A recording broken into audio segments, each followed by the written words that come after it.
Hello बच्चों, let's read the question. The question is the conversion of propene 1-ol to N-butyl amine involves the sequential addition of reagent. The correct sequential order of reagent is option A है SOCl2, then KCN, H2Ni sodium amalgam with presence of ethanol. Second है HCl, H2Ni nickel और in presence of आपके पास sodium amalgam ethanol.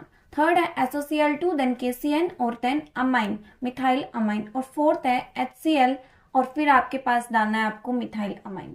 तो आपको यहाँ पे simple सा ये करना है कि आपके पास प्रोपेन 1-ol है और उससे हमें एन ब्यूटाइल अमाइन बनाना है. सबसे पहले हम इसका देख लेते हैं की कॉन्सेप्ट. की कॉन्सेप्ट ये कहता है जब कभी आप अल्कोहल से, यहाँ पे प्रोपेन 1-ol है मतलब कि क्या है, अल्कोहल है. अल्कोहल से आप जब कभी भी क्या बनाते हो, आप बनाते हो amine functional group. Amine functional group. In that case आपको करना क्या होता है, अल्कोहल का जो OH है वो एक बैड लिविंग ग्रुप है, तो उस लिविंग ग्रुप को कन्वर्ट करो एक गुड लिविंग ग्रुप. एक गुड लिविंग ग्रुप में आप उसको कन्वर्ट करो. आप अच्छे लिविंग ग्रुप में आप हेलाइड्स ले सकते हो. फिर उस पर आप अटैक करवाओ साइनाइड रिएजेंट का, दैट मीन्स KCN का.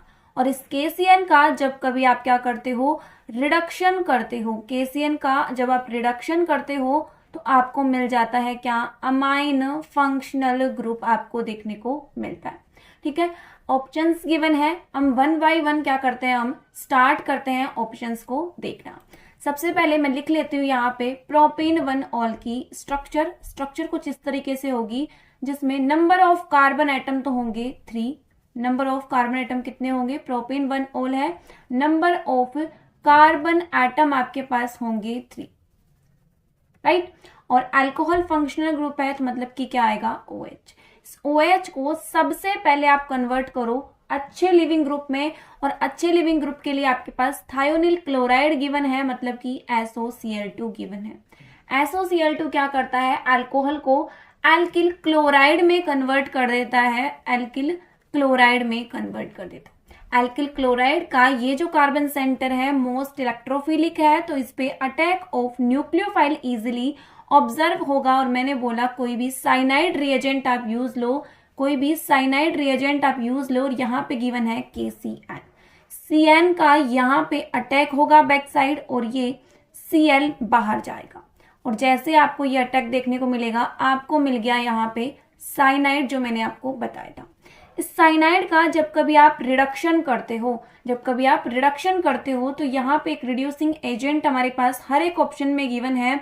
और वो क्या है, वो है H2NiNa sodium amalgam with in presence of ethanol. सभी में यही रिड्यूसिंग एजेंट गिवन है रिडक्शन के लिए, तो हम यही काम में लेंगे. और यहाँ पे जब कभी आप डालते हो H2 इन प्रेजेंस ऑफ निकल और साथ में सोडियम अमलगम, और यहाँ पे आप यूज ले लो क्या, यहाँ पे आप यूज ले लो इथेनॉल CH3 CH2.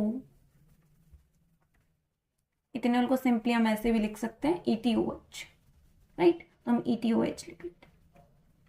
इथेनॉल के आप रिएक्शन कराते हो तो यहाँ पे इसका हो जाता है रिडक्शन, और रिडक्शन होते ही ये साइनाइड ग्रुप अमाइन ग्रुप में कन्वर्ट हो जाता है.